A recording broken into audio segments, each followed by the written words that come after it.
Maingay at masayang sinalubong ng mga taga-Hilaga at Gitnang Luzon ang taong 2026.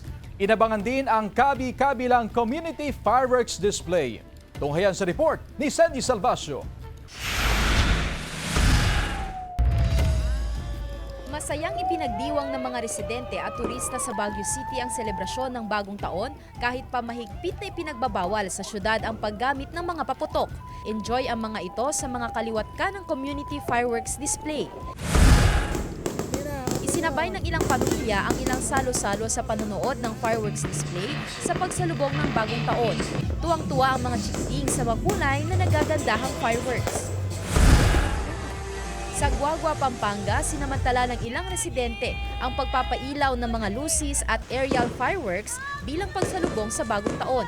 Naghanda rin ang ilan ng iba't ibang pagkaing Kapampangan para sa medianoche. Gayon din ng mga pampaswerteng handa tulad ng Prosperity Bowl at 12 bilog na prutas.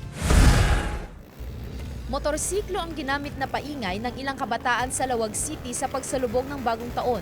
Tila nag-motorcade pa sila sa kalsada. Mas ligtas daw ito kumpara sa paputok para iwas disgrasya. Nagliwanag ang kalangitan sa mga fireworks display. Torotot naman ang ginamit na paingay ng ilang bata.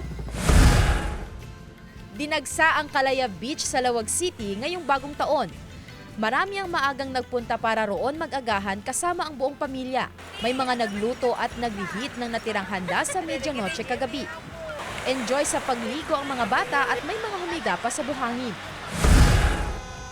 Palakasan naman ng pag-ihip sa Torotot ang trip ng ilang kabataan sa Samal, Bataan. Sandy Salvacio, One North, Central Luzon.